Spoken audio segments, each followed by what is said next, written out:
Hello everyone. Right, what you're looking at there is a UPS, an uninterruptible power supply. And we've had a couple of nasty little power cuts here over the last few weeks, and also what's known as brownouts, which are periods of mains voltage lower than what they should be. So I've got 3 UPSs in use here already, and they cover the core sort of network, Wi-Fi access points, router, firewalls, etc. Plus one for some radio stuff, and also one to keep my file and print server going.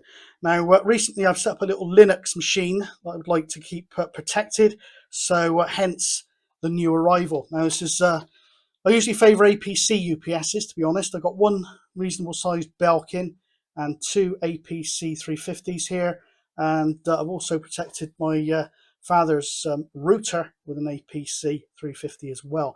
Now, I usually buy these second hand, and let's get in first of all that anything electrical you buy second hand should be, the recommendation is that it's portable appliance tested, pack tested. But do make sure that any leads you use or any leads that come with it are suitably fused and in serviceable condition. Always look up the specification for your device on the internet to find out what you need to use. So let's have a quick look at it. Loads of outputs. Now what you've got here is bypass, and that's filtered, surge protected, but not battery backed. And then you've got the actual UPS outlets. They're the ones that stay on in the event of a power cut. You've got an RS-232 interface, so you can link in with a computer and do an automated shutdown. And also you've got some filter in there presented on RJ45s for some protection for your incoming phone line. And there's the AC in on IECs. Anyway, I buy these, say, second hand, minus the batteries.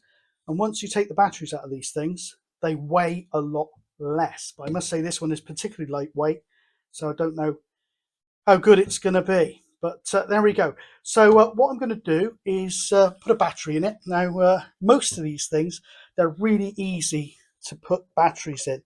They're designed to be pretty much user swappable as far as batteries are concerned. Not all, but certainly APCs, and I believe this one. So I'm just whipping off the cover on the bottom as we speak.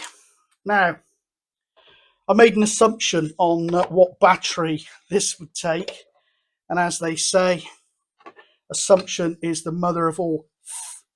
I'll insert cock-ups instead of the original term there. But yeah, I assumed it was going to be one of these 12 volt 7 amp hour odd batteries, but alas, it's too big. So I should have looked up the spec before I bought it. Now this was £15 delivered, this UPS, and it was 19, but the seller, after I put it in the watch list, sent me a special offer to save £5 off, so I couldn't help myself. But I should have looked up the battery spec. So it has actually cost me another 13 odd quid for hopefully the right battery. Now you're seeing this as I'm doing it, so if it doesn't fit, I will cease the video and I will go up on the roof and shout obscenities from the rooftop that will probably be heard for something like a 20-mile radius. Anyway, I've checked the spec and this one should fit. So let's give it a go.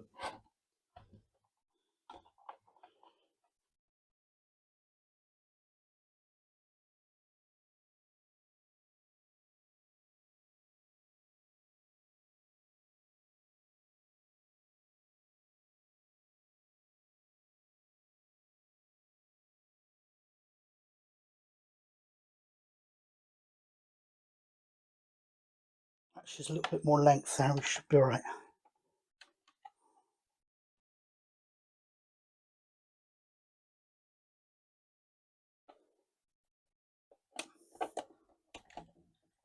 That's one on.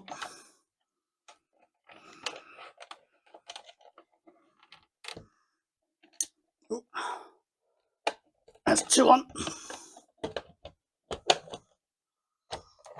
I'm pleased to say that fits like a glove. I picked the right battery, but it's not a big deal that I've got this one spare, because I say this is the battery in the other UPSs, and no doubt one will go south in due course. That means I've got a spare. Anyway, let's get this put back together and let's try it out, shall we?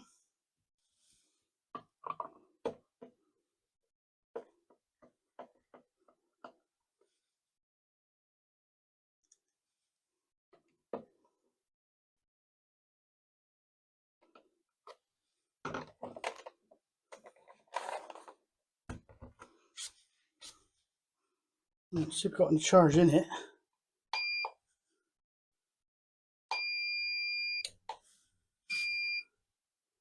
Into battery mode, so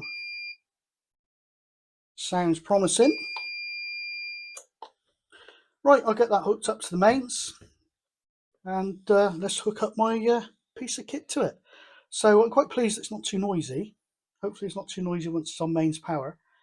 And yeah, this one here, by the way, is the 575C OptiUPS Value Series. So doesn't sound like it's top end kit.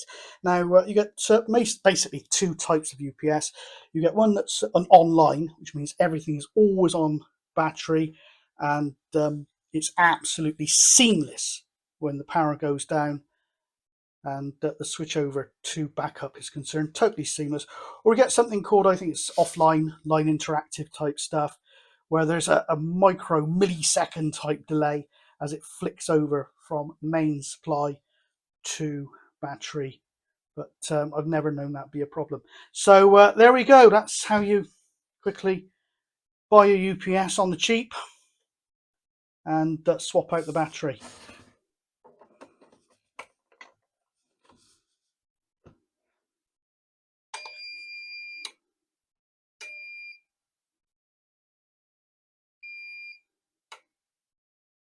Fantastic. Right, I'm going to put some load on it off camera and check the voltage is somewhere handy to 230 here in the UK. Okay, catch you soon.